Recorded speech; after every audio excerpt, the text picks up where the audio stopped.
강의 시작하기에 앞서 구독, 좋아요, 알림 설정 꼭 좀 부탁드립니다. 강의 영상을 만드는 저에게 정말 큰 힘이 됩니다. 더 좋은 영상으로 보도하도록 하겠습니다. 감사합니다.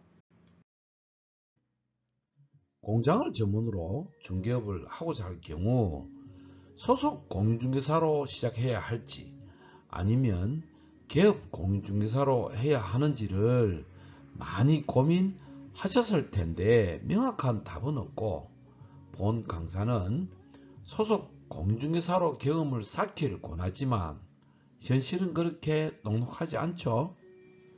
그렇기 때문에 개설 등록을 할 수밖에 없다면 몇 가지를 참고하실 것을 말씀드립니다. 공장 매물은 자동차로 이동하면서 매물을 확보하고 안내한다는 것, 그리고 공장 대표 역시 자동차로 이동하기 때문에 사무실 입지 조건에 주차 문제는 필수입니다. 공장 관계자분들이 주로 방문하는 산업용품상가 단지 주변 장소를 고려해 보시고 그렇지 않다면 개별 입지 공장들이 분포된 지역을 권장합니다. 아무래도 산업단지나 농공단지 등 그런 계획 입지는 지역적으로 업종이 규정되어 있다 보니 계약 성사가 개별 입지에 비해서 쉽지 않기 때문입니다. 따라서 공장 매각이 비교적 자유로운 개별 입지 공장들이 분포된 지역이 계약 성사에 더 도움이 되리라 여겨집니다. 그리고 기존에 중개업을 하고 계신 분들이 공장 매물을 취급해보지 않는 경우라면 이 방법으로 접근해 보시길 권합니다. 공장 매물의 확보는 여러 방법이 많기 때문에 굳이 공장 매물이 있는 장소만을 고집할 필요는 없답니다. 기존 중개업을 하고 계신 분들께서는 중개업에 대한 기본 경험이 쌓여 있기 때문에 기존에 취급하시는 매물과 공장 매물의 중개 차이점만 이해하시면 될 것 같습니다. 공장 중개를 위해 어떤 준비를 해야 하는지에 대해 알아보도록 하겠습니다. 그 첫 번째로 공장 매물에 대한 분석을 위해 필요한 앱이나 사이트 등을 컴퓨터 바탕화면에 두면 효율적인 업무가 되실 겁니다.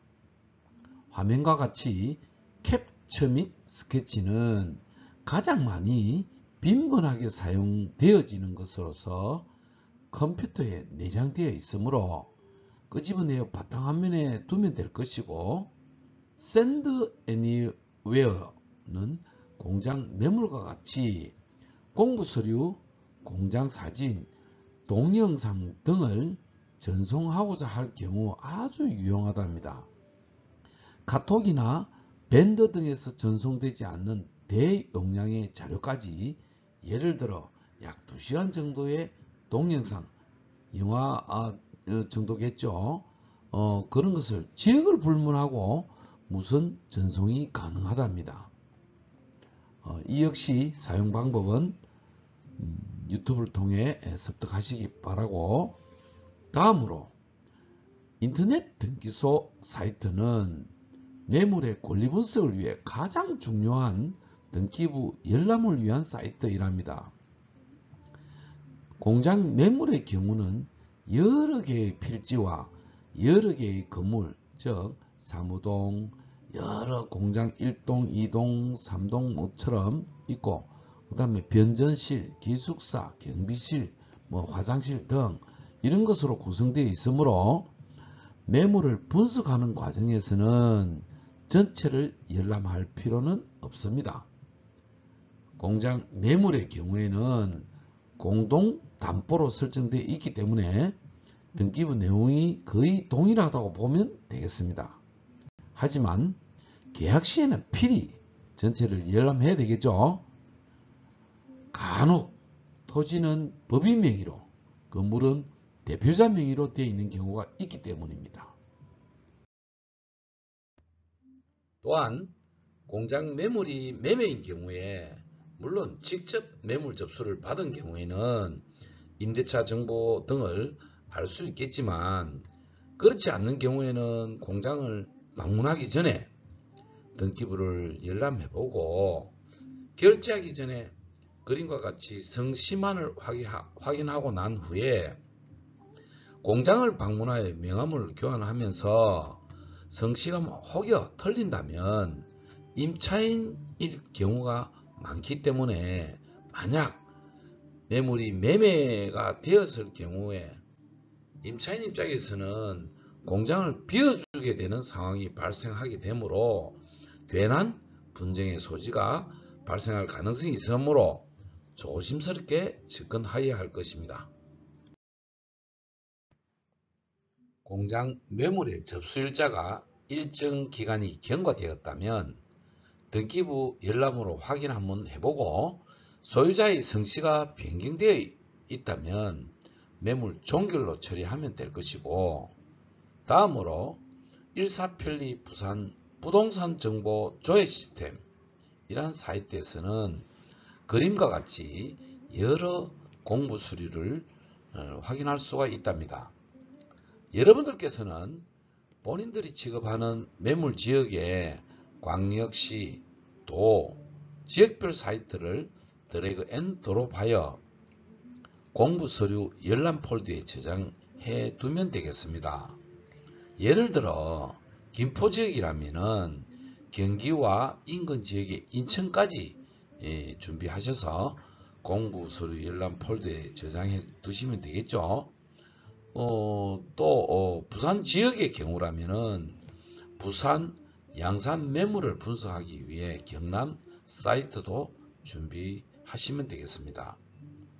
이 사이트 외에 빈번하게 열람을 하는 인근 지역의 사이트까지 드래그 앤 드롭하여 폴더에 담아두면 더블 클릭 두 번으로 해당 사이트로 링크되기 때문에 공부서류 열람이 한층 편리해질 것입니다. 그리고 정부 24시의 경우에는 주로 건축물 대장을 열람하기 위해서지만 그 외에는 개인정보와 관련된 민원 서류들이기 때문에 당사자에게 동의를 받은 경우를 제외하고는 자기 본인만의 개인정보 외에는 열람이 제한되어 있답니다. 다음으로 중요한 사이트 부동산 디스코입니다. 이 사이트는 매물 광고뿐만 아니라 매매 사례의 정보 그리고 각종 매물에 대한 정보 수집에 아주 유용할 것입니다. 다음 지도 옆에 위성, 지형, 지적이 이렇게 있는데 위성을 클릭을 하면 지상에서 확인이 곤란한 건축물의 뒷부분까지 확인이 가능하답니다.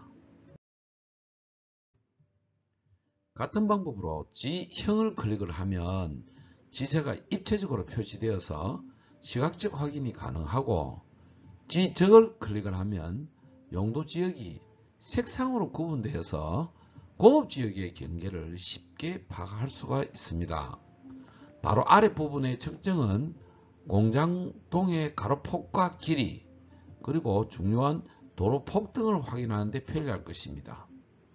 그리고 그 바로 밑 제곱미터와 평을 구분할 수가 있는데 평수에 익숙한 분들에게는 면적 확인의 편리함을 느끼실 거예요.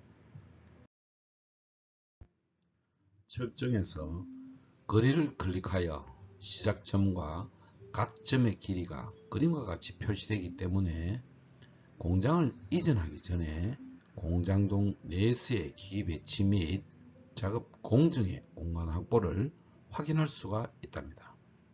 또한 과거에는 매물의 필지가 2 이상일 경우 지적 경계선의 경우에는 토지 이용계획 확인서상에 대표 필지를 열람하여 지적도에서 지적 경계를 수기로 직접 그렸었고 면적도 일일이 계산하였지만 부동산 디스코 사이트에서는 클릭만으로 해당 필지의 지원과 면적이 표시되고 상단에 합계 면적과 공시지가의 합계액이 표시됩니다. 부동산 디스코의 여러 기능 중에서 아주 유용한 기능이라고 여겨집니다. 그리고 또한 토지에 관한 정보 및 개별 공시지가를 그래프 형식으로 된 연도별 확인이 또한 가능하답니다. 그리고 추가로 또 다른 기능으로는 공장 및 사무동 건물에 관한 정보, 즉 주용도, 주구조, 건축 면적, 연면적, 사용 승인 일자 등의 확인도 할 수가 있답니다. 이 부동산 디스코 사이트에서 과거 1인당 10건씩의 등기부 무료 열람이 가능하였었지만 폐쇄되었다가 최근에 와서는 열람이 유료로 전환되었는데 우리들이 직접 인터넷 등기소를 접속해서 열람 결제하는 것보다는 다소 좀 비싼 것이 흠일 뿐이네요. 또 다른 유용한 기능으로 해당 매물의 과거 실거래가를 확인할 수가 있고 해당 매물과 인근에 위치한 주변 유사거래 내용을 파악할 수가 있어서 공장 매물 분석에 큰 도움이 되고 있습니다. 사례와 같이 두 필지의 현황 도로는 10m인데 토지 이용계획 확인서상 아랫부분에서 도로폭이 20m로 확장 계획이 표시되어 있다면 충분히 미래가치가 있다고 예상할 수 있겠습니다. 그림의 예처럼 토지 이용 계획 확인서상 하단부에 보시면은 해당 도로폭은 10m이지만 20m로 확장 계획이 토지 이용 계획 확인상에 표시되어 있어서 추후 도로폭이 확장되는 감정 시점과 현재 감정 시점이 다르기 때문에 미래가치가 높게 평가되는 것을 예상할 수 있습니다. 바로바로 원소톱 부동산 열람 서비스 사이트는 해당 매물에 관련 공부 서류를 열람하기 위해 여러 사이트를 방문해야 하는 그런 번거로움을 다소 해소시킬 수가 있답니다. 그리고 2024년 1월 1일부로 국가공간정보포털 서비스는 중단되고 현재 V월드 디지털 드림 국도 사이트를 방문하여 그림과 같이 클릭하면 전국의 부동산 중개 사무실과 관련된 정보를 확인할 수가 있습니다. V월드 사이트 창이 열리면 그림과 같이 우측 상단에 빨간 원내 세 줄을 클릭해 보시면 V월드 사이트로 통합되기 전에 사이트 국가공간정보포털 사이트 기능과 동일한 부동산 중개업 조회를 클릭하시게 되면 V월드 사이트에 부동산 서비스 창이 열리게 되는데 지역 검색칸에서 해당 시, 군, 구를 선택하고 상세 검색칸에서 중개사무소나 중개사나 보조원 중에서 태기를 하고 상호를 입력하여 검색을 클릭하게 되면 아랫부분에 표시된 것처럼 해당 검색하고자 하는 중개사무소가 표시되며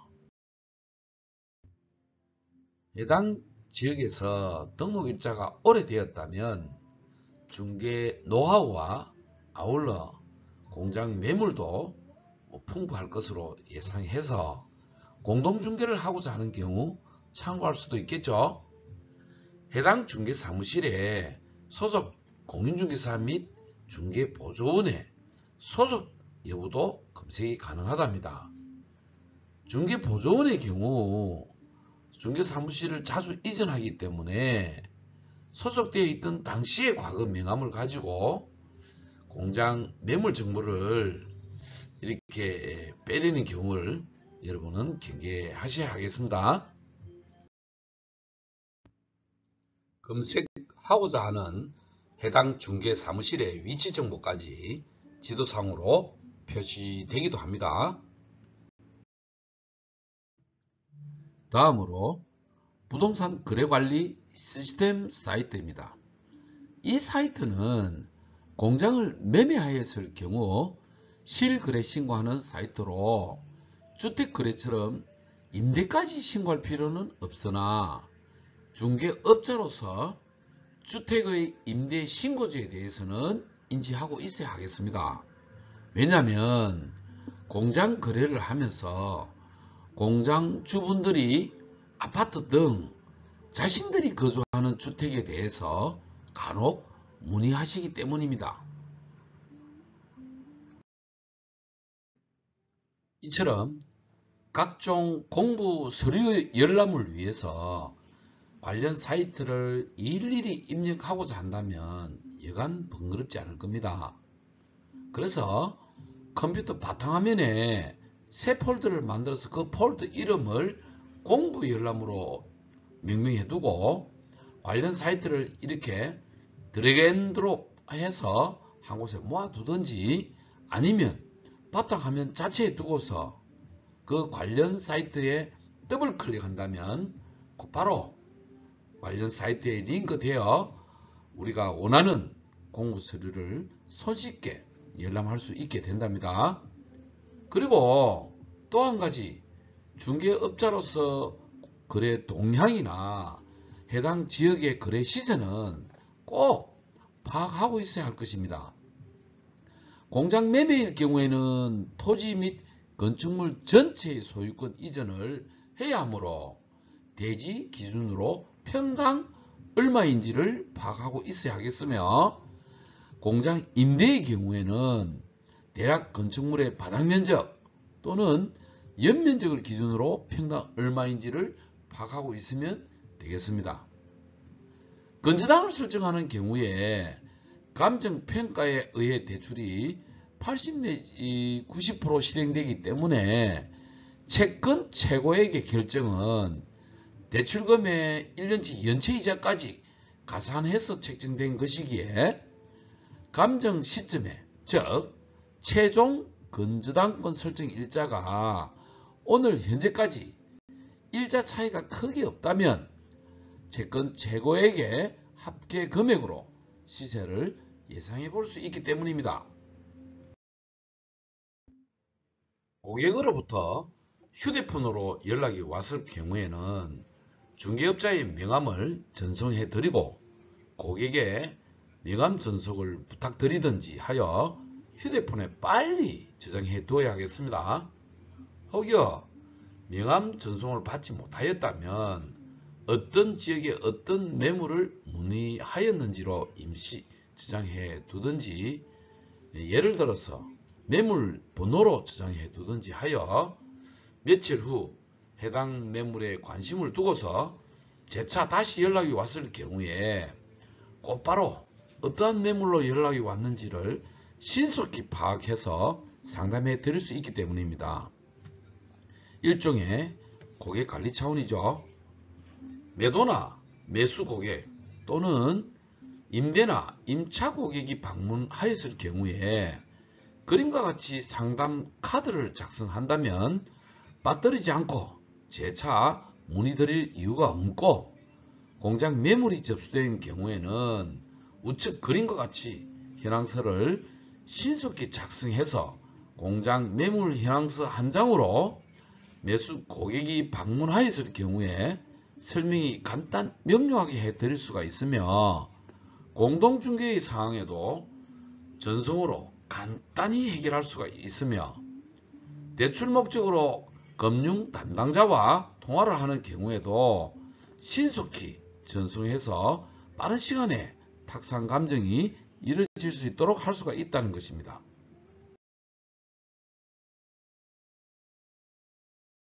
끝까지 시청해 주시고 구독, 좋아요, 알림 설정 눌러주시면 감사드립니다. 고맙습니다.